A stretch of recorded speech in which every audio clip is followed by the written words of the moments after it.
Please welcome to the stage, Andrew Bird.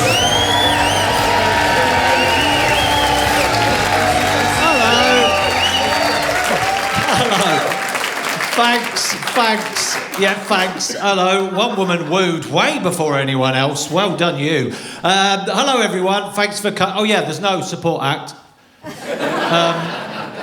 Which is annoying, this awkward moment now where it's dawning on you because, well, I've been the support act for loads of comedians and I have to walk on stage and the whole audience look at you and go, it's not him. What's going on? Support act. And then I do my own tour, walk on stage, and a good few of you went, it's him. There's no support act. No. And I'd like to say it's, I do my own support for artistic reasons. If anyone knows me in this room, we all know it's because I'm too tight to pay for support. Yeah, do it myself. Right, before we get cracking, I need to find out if I was in the wrong here, right? Recently, me and a bunch of other comedians all went out for dinner, right? I went just Thai restaurant, and one of the comedians who was there he's famous, right? He's a millionaire. There's no getting around it. He's a multi-millionaire. He's not one of the ones mentioned on my flyer. I haven't exploited his friendship, but he's a millionaire, all right? Gets to the end of the dinner, and he goes, I'll get this. I insist. I'm paying. Everyone goes, thanks. You said this. I was livid. Furious. You don't say that at the end of the meal, do you? Exactly. Establish that early doors. I'd have ordered very differently if I knew he was paying. Say at the start, you gutless prick. No, I didn't need to say that. Obviously, I could have just said thanks, but that's how I get. And thanks for sitting in the front as well. I know a lot of people don't like to sit in the front. Thanks for coming. And I can sense there's that tension in the room. There always is. Couples in the audience. There's a good few of you. I can sense you in here in the middle of a Netflix series. There's always couples. You can sense it now. Just sat there like, I could have got 4 episodes in tonight. What are we doing here? We need to crack on. We're nearly at the finale. Is there more excitement in a marriage now than that moment late at night, get to the end of an episode, got to be up in the morning, one of you says, should watch another one? What an adrenaline rush that is, isn't it? Sometimes you press play before they answer. Right, started now. What else can we do? It's like, right, you skip the intro, I'll make the tea, let's move. Working as a team, watching the end of an episode, cleaning your teeth to save time. Only going to have 4 hours sleep, the job's shit anyway. Right, better be funny. Wow, it's important, not just this job, it's important to be funny, whatever you do. Do you know what I mean? Like recently I was at the airport, right? You know the metal detector, the scanner at the airport that you got to walk through? The person stood next to that, usually a bit bored looking, then they're a bit dull, just going, As I approached it, this bloke honestly went, let's see. Went through it, it didn't go off, and he went, way! Lady behind me went through it, went off, and he went, oh, you bloody hero. He's doing that all day, just to spread a bit of joy. What a hero. Isn't that a lovely thing, making a stranger laugh? I love it in public. I was in Sainsbury's recently. Little old lady just stood there going, excuse me, love, can't reach the biscuits. So I went over and just lifted her up. She laughed, I laughed. Problem then, I felt obliged to do a whole week shop with her. Forgot something again. Nectar card in her pocket, I just scanned her. But, it's important laughing. That's why you're here tonight, to laugh in a room, with strangers. I don't want to sound wanky, but it's more than that, isn't it? It's finding some kind of connection in this shit world. Make you realise we're basically all the same, aren't we? I don't know if I think that because I don't know if you're the same. Being from Northampton, you think that. Doesn't matter where you're from. Because being from Northampton, you know what I mean? Yeah, you know what I mean. There's no sense of regional identity from Northampton, is there? There's no pride, there's no accent, there's nothing. If you want to see something funny, you'll have done this. You want to see 2 people abroad realise that they're both from Northampton. It's the funniest thing you'll see. They're like, are you from Northampton? Yeah, fuck yes, am I. That's it. There's nothing. There's no acts. You don't even know. People from Northampton don't even know people are from Northampton. Like, take two well-known people, right, that are from Northants, right? Sean Dyche, the ex-Everton football manager. He's from Kettering. I didn't know that. You know the one I mean? Sean Dyche. Talks like that. Quite scary. Everton manager, Sean Dyche. Happy with the win. 1-0. Sean Dyche. Who else is from Northampton? Alan Carr! Alan! We all have Alan, don't we? Alan Carr. Sean Dyche. Alan! Can you get two more different people than that? I always thought, wouldn't it be great if Alan Carr wasn't actually gay? That was just the Northampton accent. Oh, imagine if we all talk like that. What a wonderful place it'd be. Hello, yeah, I'm not gay. I'm just from Northampton. Yeah, from Western Fayville. I tell you it's gay, that's Sean Dyche. Yeah, I'm gay, fucking well gay. This is what gay people sound like in Northampton. Love a bit of cock.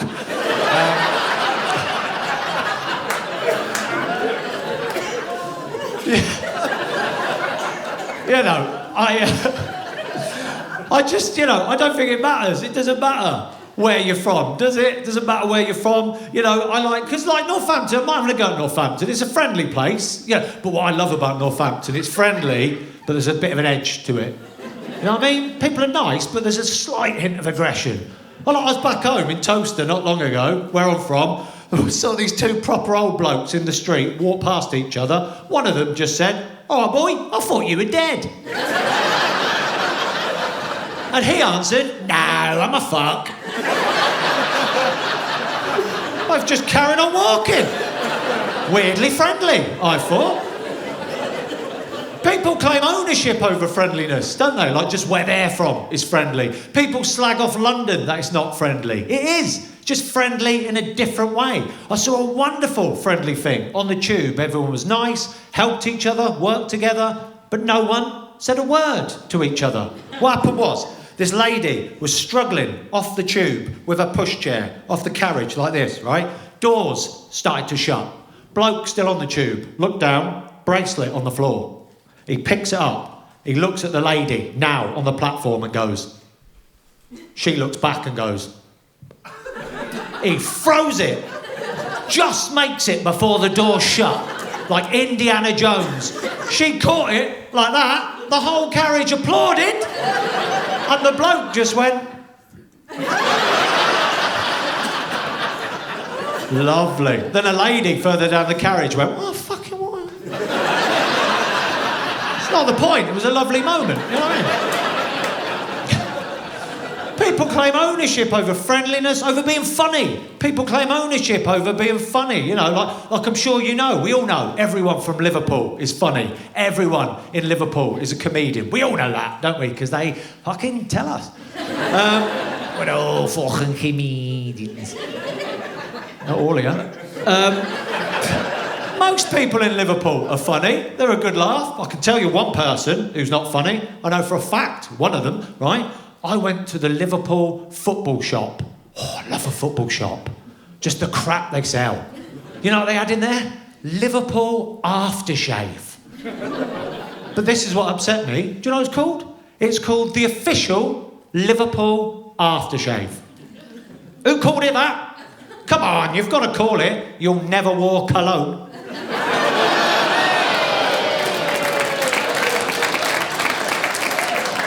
Yep, absolutely right to clap. Quality, that, quality. Feel free, have that on Monday. Say it at work, pretend it's yours. Have it. All right, you all just went, ah.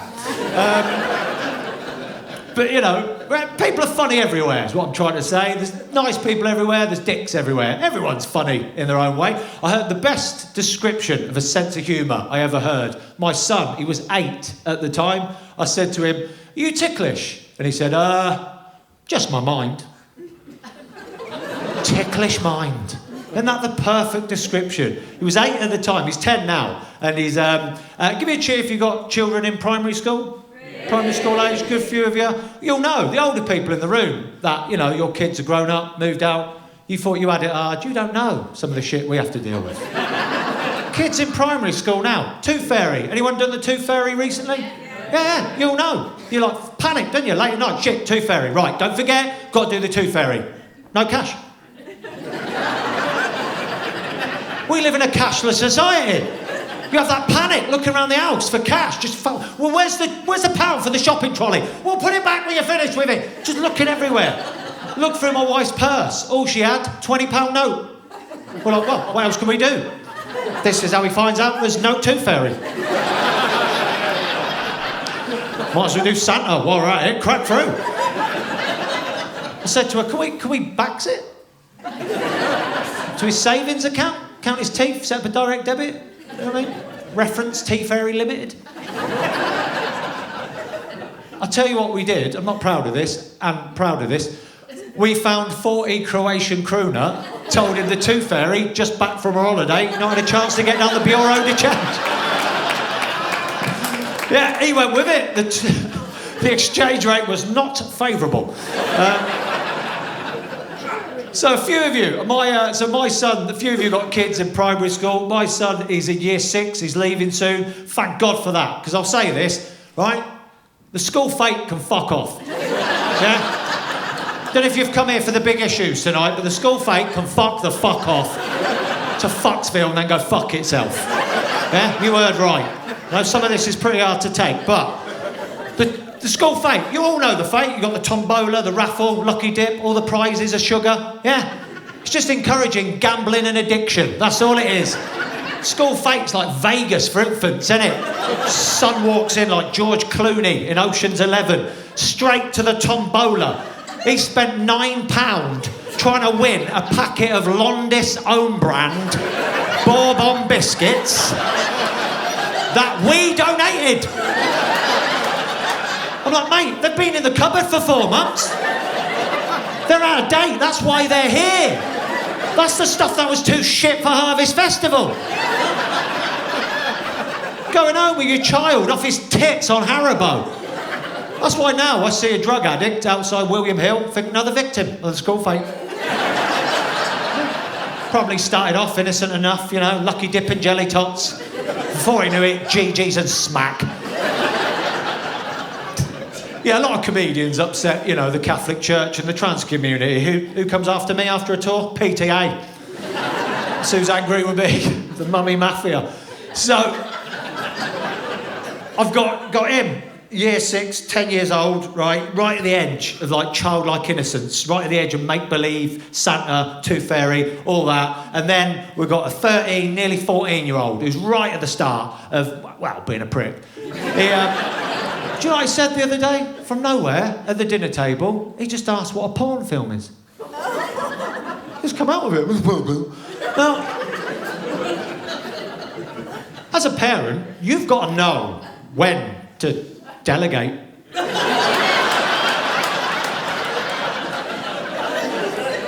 Said to my wife, good luck with that. She nailed it. This is what she said. She went, right, what it is, a porn film. It's where you see people having sex. All right, but that's not what I want you to think sex is. Sex shouldn't be aggressive and unpleasant. Sex should be enjoyable for everyone involved. Lovely. Then I added, yeah, when your marriage is on the rocks, watch it together. Yeah, never say, I've seen this one. They don't like that. Cool, some of you don't want to laugh at that, do you? He just sat there and went, well, that's not what Ollie said it was. Well, what did Ollie say? He said he watched one with his brother and his dad. Oh, what kind of a mental family are they? I said, yeah, he said there was just one man in it and he didn't know who he was. He was going around trying to figure out who he... I said, Born film. Born.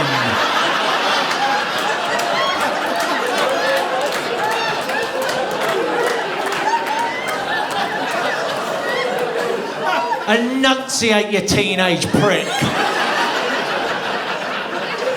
He's asking about Jason Bourne. My wife has just explained a gangbang to him. Oh.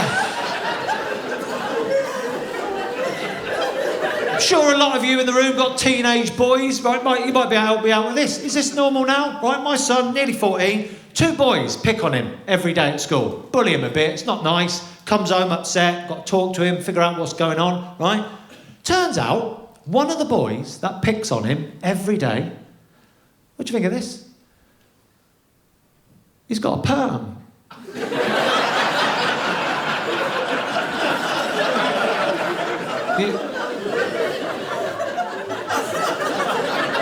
You heard what I said then, yeah? He's got a perm. Teenage boys now have we accepted this? Bunch of teenage boys look like a pack of llamas. I said to my son, you cannot let a boy with a perm take the piss out of you. What do I say? Just say you've got a perm. That's all you need to say. The fact he could show his face at school is an embarrassment to your generation. When I was at school, if a boy turned up with a perm, it'd have been destroyed. Everyone would have gone, whoa, whoa, wow, Lionel Richie's here. Wow, fucking hello. I said, as a parent, and more importantly, a comedian, I will not stand for this. It says one word to you, you just say, fuck off poodle. Right? Call him pubed, call him the Perminator. I said, right, what about his mate? He said, he's black. I said, leave him. Just know when to stop, all right? Oh, he really struggles in school. He struggles with maths. And I struggle with maths. I try and help him, but, year 5 was my limit. He, because I remember how that felt. We all do. You remember in school, like maths specifically, you've thought, when am I going to use this as an adult? Never going to use this. And I can understand how he feels. They should teach more relevant maths you can use as an adult. Tell you what they should teach, right? If you've got to put the fish fingers in the oven on 210 for 15 minutes, the fries 220 for 17 minutes, pizza 190 for 12 to 14 minutes, what do you put the oven on and for how long? Yeah, we all know the answer, don't we? 220 minutes, bang, done. Full equation, brackets, fan assisted.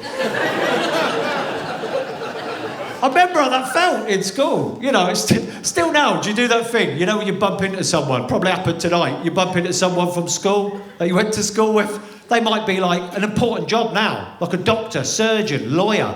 You're talking to them, and all you're thinking is, fuck off, mate, you're in the year below. Listening to you. But yes, 13, 14, and I'd come home and my house would just be full of his mates. Our house has become that house. All of his mates come to our house, and just a load of 13-year-old boys. And I try and make them feel welcome. Try and be friendly, have a bit of a chat, offer them food. It's not that hard, is it? And I think back to when I was a kid. Dads didn't make you feel welcome in the early 90s. Remember when I was a kid? Your mate's house, your dad would come home, he'd just walk straight past you, point at your head and go, what's he doing here? Just be there like just being a child. I didn't realise that would be an issue. I walked in the kitchen the other day, one of my son's friends stood there cutting himself a slice of cheese. It blew my mind. I just stared at him like... He just looked back at me like, what do you want a bit? You might as well be in my bed wearing my pyjamas.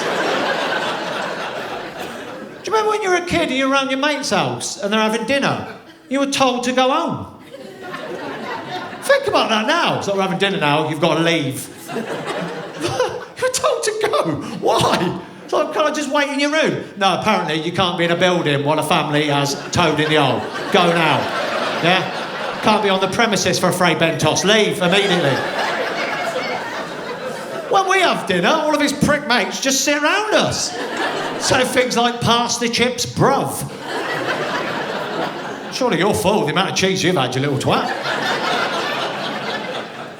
That's That's when they're in the house. The other time, they're online, aren't they? Gaming, big headphones on, playing in the PlayStation, online, in the living room. Just sat there going, get him, kill him, fucking wanker, fucking get him, kill him, fucking get him, kill him, the fucking... You're like, whoa, mate, you're shouting, what? Oh, yeah, my daddy's a prick. Well, mate, I can hear that, we can all hear you. Well, yeah, he said he can hear me, he's a wanker, right?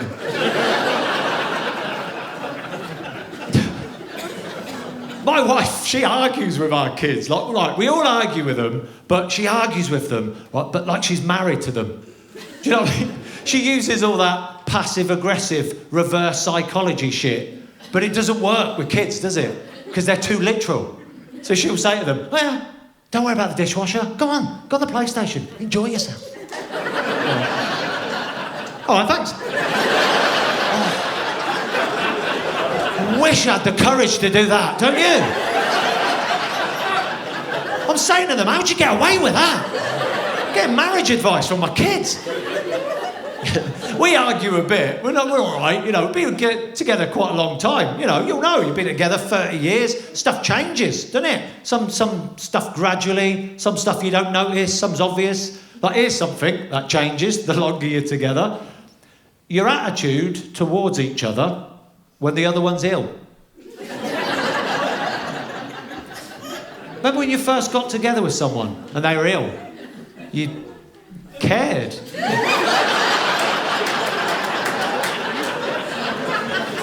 Remember that? You'd be like, oh my God, are you all right? Right, I'll go to the chemist straight away. I'll get everything you need. I'll go now. Right, we've got to ring 111. I don't care. If we don't get hold of anyone, we go straight to A&E. I don't care how long it waits. I'm going to be there with you. I'm going nowhere. I can't bear the thought of losing you. A few years in, the other one's ill. You just, how much is this going to affect me? You want to go to hospital now? A&E now? We're still going to be broke in the morning, isn't it? We'll go then. There's no... It's rush hour. The 8:34 will be mental. Right, fine. Come on, fine. Let's go. Fine. Right. See you later then. Of course I'm going home. There's no point both of us having a shit night's sleep, is there? You're not on your own. You're in a corridor. There's loads of people. When she comes out of a coma, have a chat with her. Oh, my wife doesn't get ill now. Too stubborn for that shit. She, I don't know if it's a Slovakian thing or just her, because that's what you'll know that. You sort of judge the whole country by your other half, don't you? You're not like us. We're not just married. We're representing England. That's what you've got to do, you know. It's a weird thing being English as well, isn't it? Yeah. I don't know how you feel about it. I'm not ashamed of being English. I'm not proud like most people. I'm just like, you know. But I will say this, being English, I'm fucking sick of everything being my fault. Don't get tense. Someone needs to say it. Yeah, I know the English have got a history of going around the world colonising other countries, but to quote the late 90s philosopher Shaggy, wasn't me. I weren't involved. India, Africa, I weren't there. Check my Google calendar. I weren't involved. You know, I don't understand people who go on about stuff that had nothing to do with it. Like British people that still go on about winning the war. So, we won the war. Like, you didn't. Like, we won the war. Mate, no one's wearing a poppy because you play Call of Duty. What are you going on about? Let it go. I just don't understand people that are like really proud of stuff and just proud of where they're from and can't get past it. That's why, I'll tell you this right now, never gigging in Belfast again. Never going back. Never going back. People of Belfast just cannot get past the fact they're from Belfast. Oh, they're obsessed with it. Doing a gig there, trying to make people laugh. Just like, Belfast, I'm from Belfast, Belfast, Belfast. I'm from Belfast, Belfast, Belfast, Belfast. So, fuck, we're in Belfast. It's not that impressive.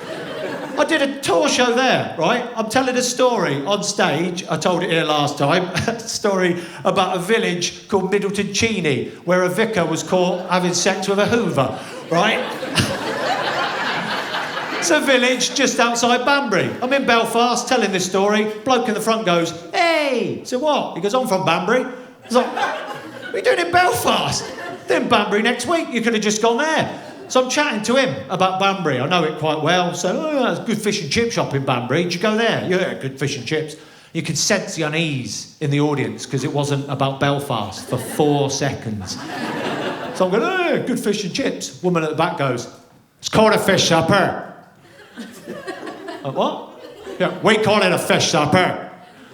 So, right, what does that consist of? It's a fish and chips. I said, well, should be out to crack the code.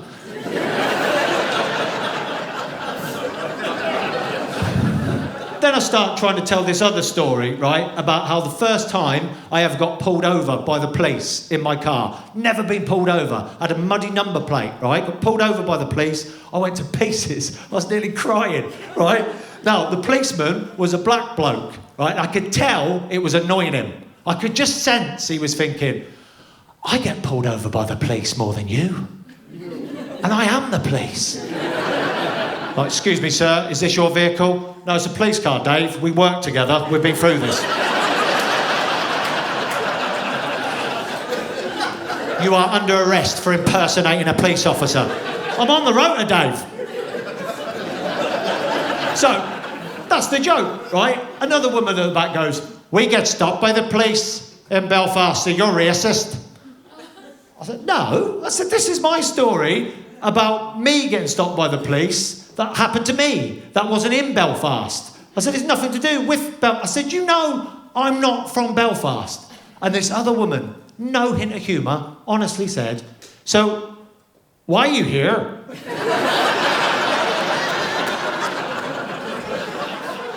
So yes, I've been asking myself that very question every second I've been on this stage. I said, it's a story about the racial inequality of how black people are treated by the police and my insecurity and paranoia. I said, obviously it gets bigger laughs in a more racially diverse city. Belfast looks like Hitler's vision, right? And then a bloke down the front, right, honestly, just pointed at the one black person in the audience. Didn't know him, just pointed at him as if they go, huh? Think that proves you wrong? What did you think about that then, huh? Look a bit silly now, didn't you? What do you think about that? Then I had to point out to him, that's the bloke from Banbury.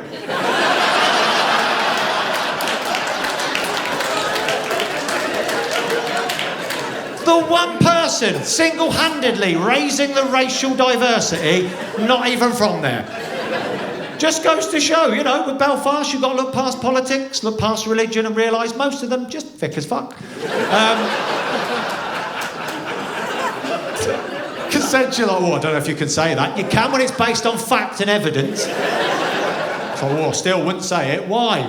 What's going to happen? They won't like you. They don't even fucking like each other. Who gives a shit?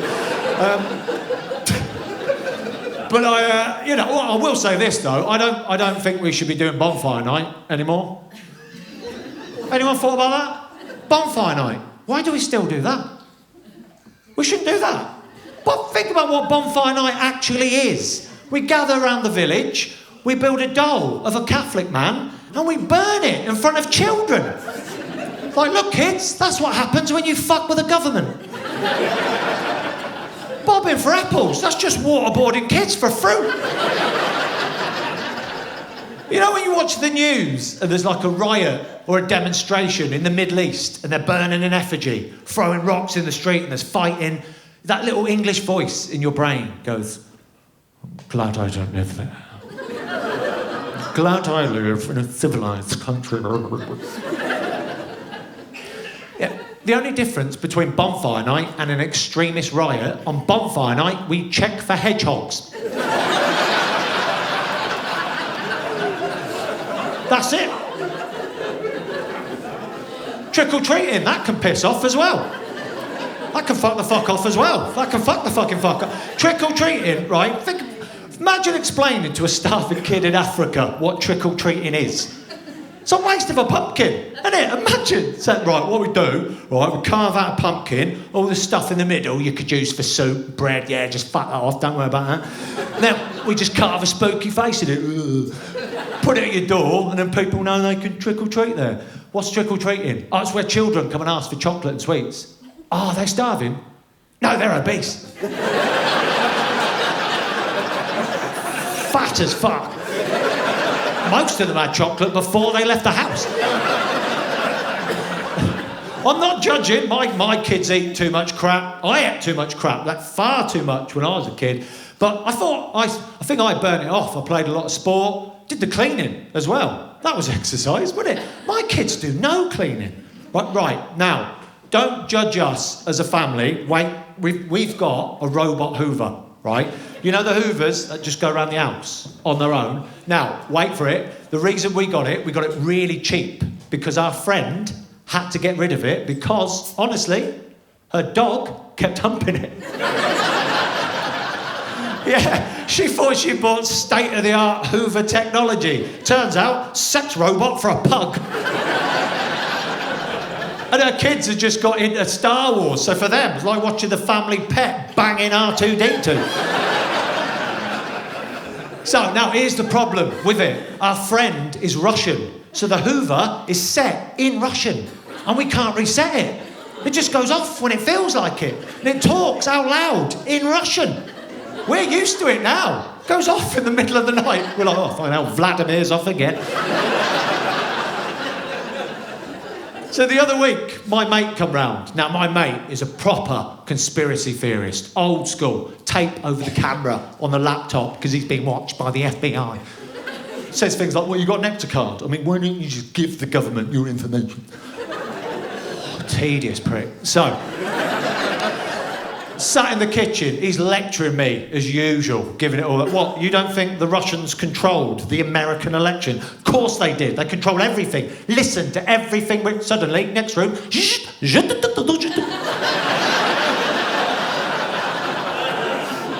hear that? Do you hear that? And I said, what? Still not told him. He thinks we've got an operative in the house.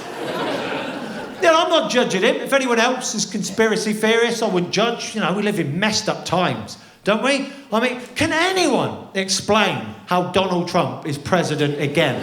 How did that happen? That's like standing in the same dog shit twice. How did that even happen? And did you hear he said he's going to invade Greenland? Greenland! There's nothing there. He's basically threatening a country to a snowball fight. Imagine as they enter, just going, well, there's loads of them. Relax, President, it's all right, they're just snowmen. You'll like them, they identify as men and they're white. He was asked if he's going to use force. They said, you're going to use force? He was like, well, takes two to tango. Like, mate, have some self-awareness. You cannot use the phrase, it takes two to tango, when you're fucking orange. Yeah, I don't have a cheap dig at America like England, like we're perfect. Look at the people we've had in charge. This ain't a political thing. It's kind of brought us together, in a way, hasn't it? Doesn't matter who you vote, it's always a dick, isn't it? Just bellend after bellend, litany of absolute cockshafts, one after another. Oh, just, you know, I was glad Rishi Sunak didn't get in again for no political reason, just basically he's got a tall person head and he's only little. Can't have that, can you? You know what I mean? He's got like a long head and he's, oh, fucking hell, he's tiny.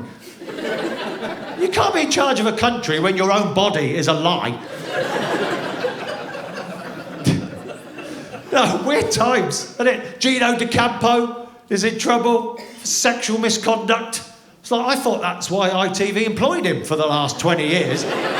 Basically go on, Gino, you cheeky Italian scamp. Go on, make your sexual jokes. Go, yeah, fuck it. Whoa, too much. That, basically it, isn't it? You know, but apparently, Philip Schofield says, I stand by Gino. Gino was like, yeah, can you not? It's not going to help. Don't stand anywhere near me. I know I'm little, but I'm not the work experience boy. All right. I'm sorry, have you just found out? But, you know, do you know what I think? Talking of conspiracy theorists, here's mine, right? You must know this. Telly's knackered now, isn't it? ITV, BBC, Channel 4, they're all skint. Got no money. All the money has gone to Netflix and Amazon. They don't make anything anymore. They're skint. And they've got loads of stars on massive contracts. I think they're taking them out with scandals. One by one. Think about it. Cheaper than redundancy, isn't it? Think about the last few years. Hugh Edwards, bang, gone. Fred Wallace, gone. Schofield, gone. Gino, gone. Who's next? It's exciting times, isn't it? Next week, they'll just reveal Dermot O'Leary's got links with Al-Qaeda. Gone. Bradley Walsh caught fly tipping. Gone. His son drove him. Gone. Mary Berry punched a baby. Exciting times. That's what's happening, clearly. I don't like being treated like an idiot. I know what's happening. I'm sick of it at the moment. Don't know if you feel like this. Constantly we're treated like idiots by TV, people in charge. Do you know what I mean? Like they now use sport to get their own way. Like we're idiots, we don't understand it. There's a new thing now, sports washing. Well, it's not new, but it's happening a lot at the moment. Probably know what it is. Some of you might not know what it is. Sports washing is basically where countries with questionable human rights host a big sporting event like the World Cup to make themselves look good. Positive PR move. Do you know what I mean? Do you remember the World Cup in Qatar? It's a bit controversial. Everyone was sort of like, oh, Qatar, I don't know if you should have the World Cup. You don't treat migrant workers very well. And Qatar went, do you like football? And we went, yeah. And they went, go watch the football. We went, oh. That's basically sports watching. Sadly, it works, doesn't it? Saudi Arabia, got all the boxing, got all the football players. Don't know about you, if I was from Saudi Arabia, I'd want freedom of speech before you get Ronaldo. You know what I mean? It's just me. Don't worry, it always goes tense here. I don't know why that is. You mention Saudi Arabia, everyone goes, I don't know, everyone think they're worried, I'm going to say something Islamophobic. I'm not, I'm just going to take the piss. That's allowed, isn't it? Right, let's bear in mind, Saudi Arabia is a country, still has the death penalty, women have to have a legal guardian, and homosexuals are put in prison. So I hope that puts in perspective my little jokes. Okay. But don't get me wrong, if anyone is in here from Saudi Arabia or anyone's Muslim, I wouldn't want to upset you or offend you on any level. I'm taking the piss at the pricks in charge. That's different. And you might say, yeah, but that's their way of life. Yeah, but taking the piss, that's our way of life. So let's respect each other's cultures and fucking laugh at them. That's what you got to do. You might go, well, how would you like it if they slag off England? It's like, yeah, I'd be offended. That's our job. Feel free to join in at any point. You got to laugh at it. Think about it. Saudi Arabia own Newcastle Football Club. That has to be funny. The Prime Minister of Saudi owns Newcastle FC. Funny. Does he go to the games? Staring at me won't make this stop. Imagine the leader of Saudi Arabia at St James's Park, face to face with thousands of glorious Geordie women. Oh, there you go. Why, hey, Mohammed Pet, we've covered up for you. Head to toe, makeup and fake tan, but we've covered up. Imagine the confusion on his face. Just like, hang on, in our country, women barely have rights, and yet here, they seem to think I'm their pet. Oh, sorry, pet, did I stand on your onesie with Mr. Little?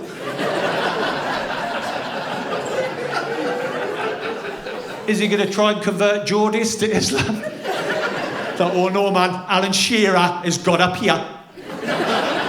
You worship Allah, we'll worship Alan. You've got Shearer law, we've got Shearer law. Now, I did that joke about 6 months ago in Birmingham, right? Oh, you see where this is going. After the gig, a couple from Saudi Arabia came up to me. Oh, they were not happy. They said, we want an apology. You need to go back on stage now. I said, what, an encore? I didn't like that. They said, you don't know what you're talking about. You know nothing about Saudi Arabia. You've got your facts wrong. What you said was offensive, and we want an apology. I said, I know what I'm talking about. I've read about it. I stand by everything I've said. I'm not apologising to you, not apologising to anyone. Got home, Googled it again. Turns out I was wrong. Now, right, let's bear in mind, it was a comedy night, not a fact night. But what I'd done, clearly, I was reading about sports washing, and I confused the laws of Saudi Arabia and Qatar. I'd mixed them together. Now, in Saudi Arabia, women don't have to have a legal guardian. In Qatar, women do, right? So I got that wrong. Saudi Arabia, women don't have to have a legal guardian. Apologise, hold my hands up, got it wrong, don't have to have a legal guardian. I mean, still got the death penalty, put gay people in prison, so, won't be having a fucking Elton John concert anytime soon, will they? But then they said to me, and you were disrespectful to the Prophet Muhammad. I said, when? They said, you said the women of Newcastle are covering up for Muhammad. I said, no, I was making a joke that the women in Newcastle are covering up for the Prime Minister of Saudi Arabia. What's his name? Muhammad. That's his actual name. I was talking about a person. So I think that might be the problem. If you've got a prophet called Muhammad that you're very sensitive about, fucking retire the name. Don't call everyone Muhammad willy-nilly. It's going to lead to problems. So there's a reason in England no one is called Jesus. There'd be problems. I'll tell you what, that Jesus is a right prick. Whoa, all right, mate. And then they come out with the classic, you're Islamophobic. And I said, no, I'm not. I said, people are allowed to disagree with the death penalty and putting gay people in prison. We're allowed to think that. I said, as unlikely as it seems, if Sweden suddenly started persecuting homosexuals and beheading people, we'd say something. Doesn't mean you hate IKEA. You can separate the things, do you know what I mean? I'm not a massive fan of Hitler. Love Oktoberfest. Not a Putin supporter. Love my Hoover. I said to them, can we just agree as human beings, as children of planet Earth, that the leader of a country where famously women have to cover up, coming face to face with a city full of women who famously don't cover up enough? Funny. They said, no, it's not, and we're taking this further. We're going to our MP and our local paper. Oh, that hurt. Not even national. Imagine getting cancelled by the Dudley Gazette. Comedian tells joke in comedy club. Shock. Right, got through that, didn't we? Right, the Jews. It's a joke. That's a joke. It's worrying that you clapped. Okay, about time. It's a joke. I don't want to judge a country by a couple of policies. It's easy to do that. We're not perfect in England. We have our struggles. We're trying to get to grips with stuff. But if you look where we are now compared to 25 years ago with, say, homosexuality, right? Quite rightly now, homosexuality is not even an issue, is it? Fucking Ryland's on everything. Brilliant. Right? I think that's where we'll get with transgender issues. It'll just take a few years. Do you know what I mean? We'll get there. It's a bit tense at the moment. We can all understand. If you're born a boy, you become a girl, and someone calls you he, that would make you go, ah. We all get that. I know exactly how that feels. My name's Andrew. People call me Andy. All right, it's not exactly the same, I grant you. I'm trying to understand. It's still annoying. Some of you might have the same thing. I introduced myself. All right, I'm Andrew. All right, Andy. What happened there? You literally just changed my name. I got an email recently about a gig, right? It said, to Andy. I was like, would you like to do this gig? The money's this, it's in this place, it's on this date. Hope to hear from you soon. All the best, Andrew. Whoa! Call me Andy, yourself Andrew, you prick. What's the rules here? The only person I don't mind calling me Andy, this is honestly true, my 10-year-old child. He hasn't called me daddy for years. School pickup, right? I don't know how your school pickups work, but school pickup, classroom doors there, teacher stands there, all the kids lined up, all the parents fanned out in the playground, right? Teacher stands there, just sort of looks for a parent or adult that's vaguely familiar. Just like, that one? Yeah, fucking good luck, off you go. That one? Never seen that before, but yeah, why not? Yeah. There you go. Might see you tomorrow, might not. Who knows? Off you go. Oscar, Felix, because all kids are named after cats these days, aren't they? Every day my son walks out, Andy!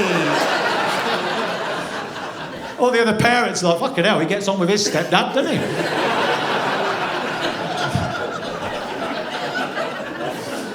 Oh, he's got a ticklish mind. I think, do you know what? I think the proudest moment in my stand-up career, I was walking home with my son. He was about 7 at the time. His friend Holly was walking along with him. She had a lollipop in her mouth. I said to her, whoa, Holly, don't drop your lolly. You feel like a right wally.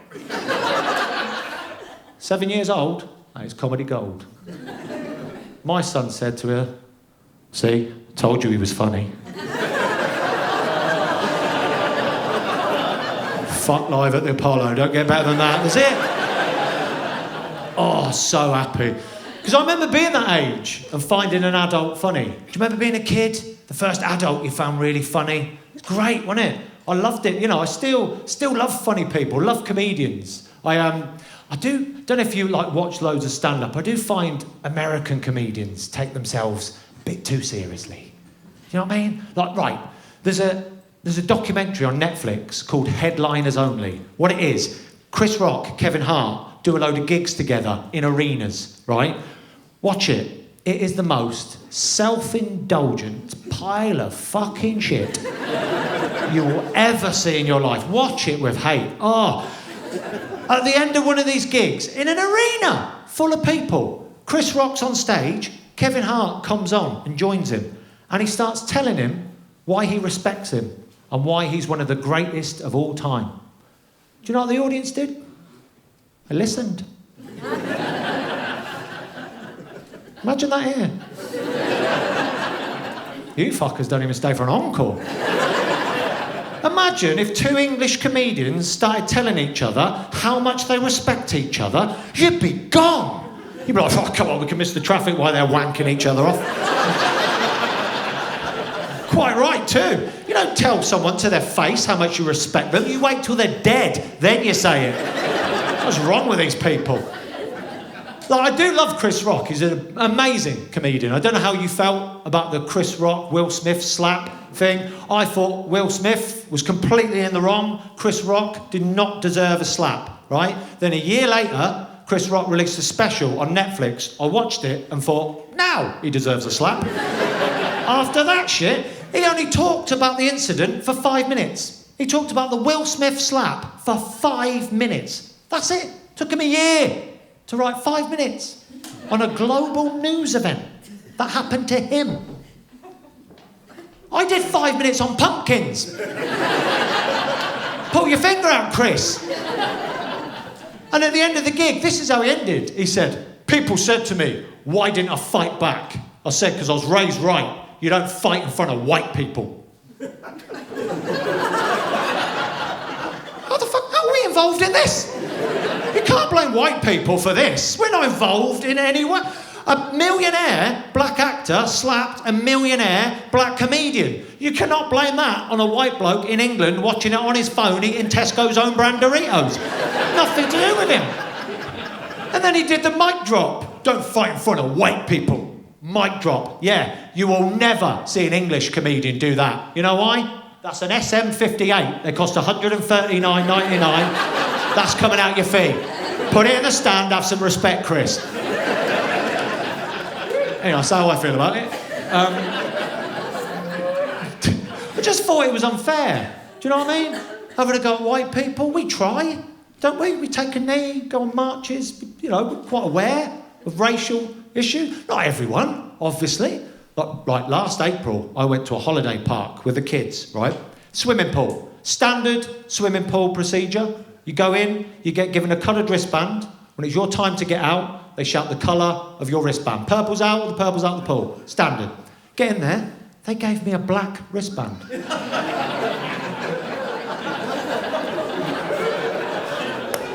Have you all thought that through? I'll walk you through it. I didn't swim for a second, just stood in the shallow end, watching the clock, going, no way, surely no. Yeah, sure enough, time to get out. Some 18-year-old, oblivious lifeguard, can all the blacks leave the pool, all the blacks... Can everyone else hear that? Do you know what I did? Refused to leave. Yeah, Rosa Parks are Centre Parks. That's a joke, obviously. I'd never pay for Centre Parks. 2 kids, bollocks to that. I am.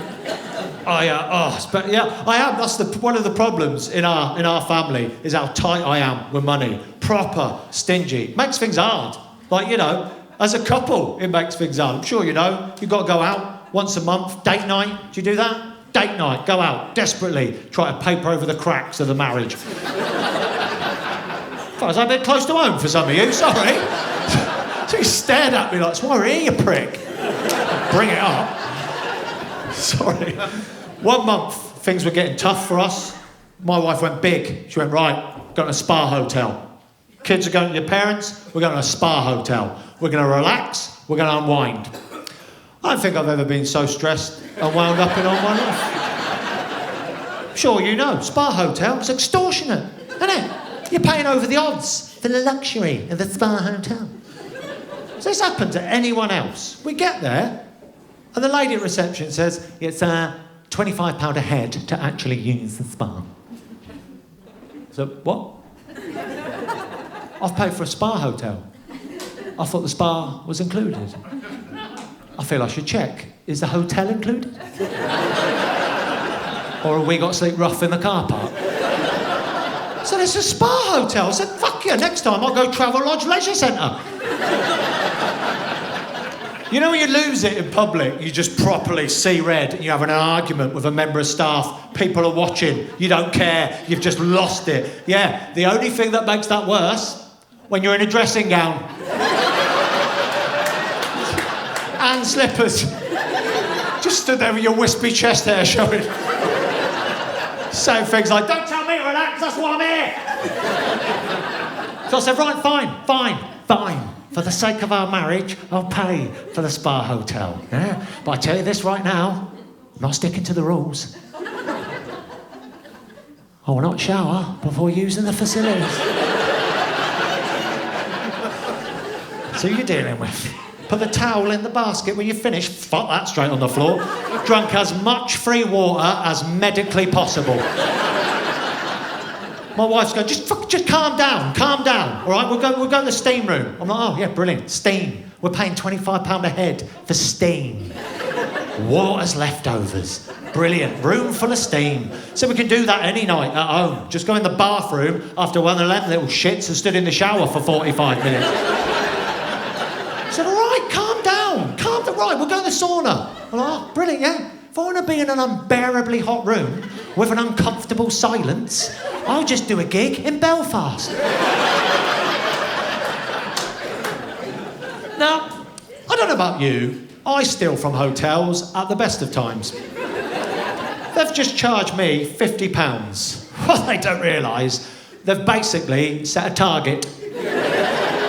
I am now going to loot the gaff to the value of £50 and up. This is no longer a stay, it's a heist. I don't know if you've ever lowered an ironing board from the first floor of a hotel window. Telling your wife to back the car up. Going, yeah, it's not relaxing, is it? Check it out at reception, go, what? Would I like to leave a review for the masseuse? I'll tell her myself. She's in the boot of the car. Oh. I worry how stressed I get about stupid things like that. I got so angry and stressed. You know, I worry what it's doing to my health as I get older. You know, I'm quite aware of getting older and age because the street I live on, quite a lot of old people live on our street. Oh, I tell you what, nothing says death more than a skip outside a bungalow.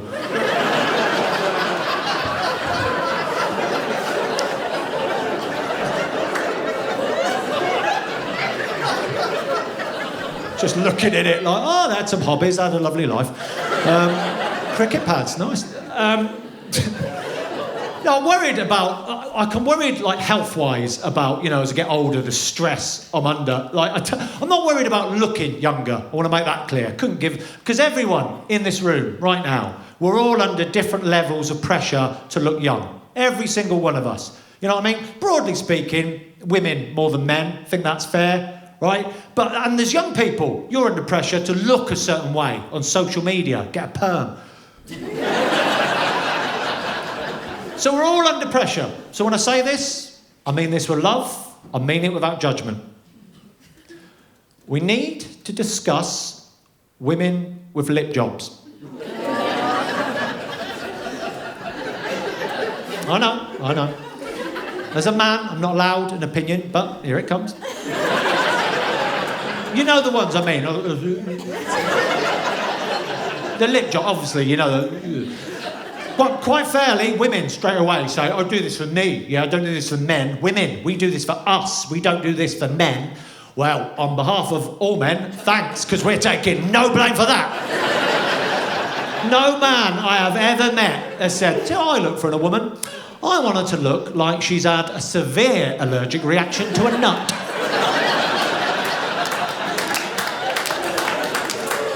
I want to not know whether to kiss her or stab her with an EpiPen.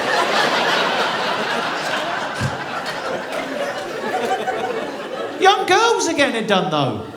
The fact young girls have to do that to feel good about themselves, that's a failing of society on some level. You see them all over social media, selfies, 9 of them, all crammed in. It's always from an angle, isn't it? You know what it reminds me of? Have you ever been to a carp farm?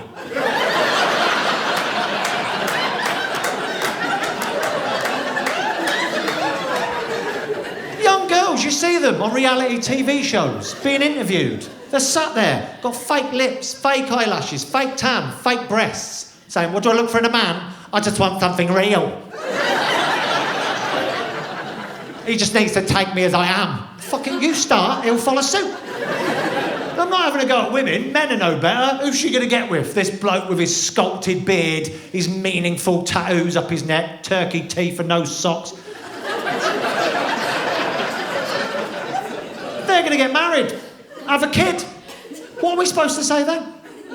Well, they say, do you think she looks like me?